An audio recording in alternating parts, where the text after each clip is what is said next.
et vous asseoir. Bien-aimés dans le Christ, nous sommes au deuxième jour de Pâques. C'est la continuité de la résurrection du Christ. Nous sommes encore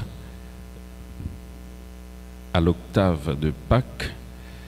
Et la parole de Dieu pour ce matin nous présente le jour où le Christ est ressuscité d'entre les morts. D'un côté, nous allons regarder combien est magnifique la rencontre que les femmes ont fait avec le Maître. D'abord, les anges, et de l'autre côté, le ressuscité lui-même. Et que cette rencontre doit nous interpeller et nous invite, pourquoi pas, à être comme les femmes, les témoins du ressuscité. Alors, mes sœurs, mes frères, la parole de Dieu nous dit: quand les femmes eurent entendu les paroles de l'ange, vite elles quittèrent le tombeau, remplies à la fois de crainte et d'une grande joie. C'était quoi ce que disaient les anges aux femmes au matin de Pâques?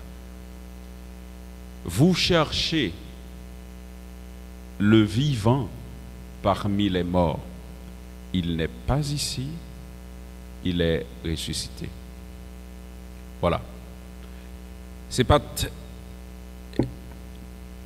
l'autre bagaille que l'ange t'a dit. Mais si là qui t'est mourir, il levé bien vivant. Il n'est pas parmi moi encore. D'abord, mesdames, vous te prend peur. Non seulement vous te peur parce que, écoutez, certes, ces deux hommes pouvaient être des anges, parce que c'était un petit peu différent. L'évangile que nous t'ai proclamé samedi dans jour résurrection, dans veille pascale là, il dit nous que les mesdames, les anges, ils ont baissé tête, ils étaient effrayés. Et puisque ils étaient effrayés, ils ont accepté que si là qui levait, qui était mort, il y a quelque chose d'extraordinaire qui s'est passé. Et ce qui s'est passé, c'est que il est ressuscité. Et ce message ça que les anges t'ont confié, mesdames, pour te porter les disciples. Mais on nous dit que pendant qu'il a quitté tombeau, elles ont fait la rencontre extraordinaire qu'elles attendaient, c'est de rencontrer le Maître. C'est peut-être ça qui fait que quand Jésus leur adressait la parole, ils étaient plus envie qu'un bel, toucher, mettre main sous lui pour voir si c'est vrai. Et si c'est vraiment Jésus. Et Jésus leur, lui-même de répondre, confier en responsabilité pour y aller dire disciples l'attendre en Galilée. Je vais mettre l'accent sur deux choses. D'abord, comment pouvons-nous faire pour que nous quittions nous rencontrer avec Sila qui levait bien vivant? Comme les femmes, elles étaient disponibles et disposées à cette rencontre.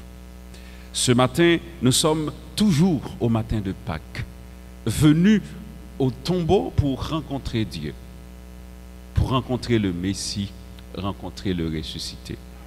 Est-ce que nous sommes capables de laisser Dieu nous rencontrer dans nos faiblesses? Ça, c'est la première. La deuxième, si le Christ est accessible à chacun et chacune de nous, qui ça nous t'a dû faire pour nous quitter que les habiter quotidien? Et si oui, il prend place dans le quotidien, nous, comment nous observer le témoin, bon côté si là, qui a une difficulté pour écouter voix, pour accepter. La mission est confiée pas seulement aux femmes, mais à nous toutes et à nous chaque. Nous sommes venus à la rencontre du ressuscité. Et nous sommes laissés rencontrés par son amour miséricordieux. Et nous avons en retour la responsabilité de le témoigner. Allez dire à mes frères qu'ils me verront en Galilée, qu'ils doivent se rendre en Galilée, là, ils me verront. Mes sœurs, mes frères, prenons donc le chemin, allons à la rencontre du ressuscité. Si, oui, nous sommes capables de nous laisser rencontrer par le Christ, l'a transformer nous, l'a changer nous, l'a permettre que nous vivions dans la joie de Pâques, pas pour aujourd'hui seulement, mais pour restant cap temps. Qu'il en soit ainsi pour nous toutes et nous chaque, au nom du Père et du Fils et du Saint-Esprit. Amen.